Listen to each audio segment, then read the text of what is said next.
And for today's video, samahan nyo kami at mangunguha tayo ng organic mushroom sa kabundukan ng Mountain Province. Dito nga at hindi pa kami napapalayo ay may mga nakita na kaming mga mushrooms. Dito nga ay bumungad sa amin ang mga mushroom na tinatawag nilang buo dito sa Mountain Province. Tuloy-tuloy na nga yung aming pamumulot dahil dire-diretso na ang aming nakikitang mga mushrooms.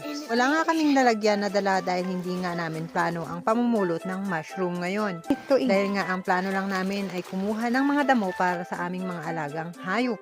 Dahil wala nga kaming dalang payong, dinalian na namin manguha dahil parating na ang ulan. Habang pauwi nga kami ay marami pa rin kaming nadadaanan ng mga mushroom katulad nito. Kaya bukas nga ay babalikan namin yung aming mga naiwan dahil sobrang dami pa nung mga naiwan namin. Kahit nga parating na yung ulan ay tuloy-tuloy pa rin kami sa pangunguha at pamumulot.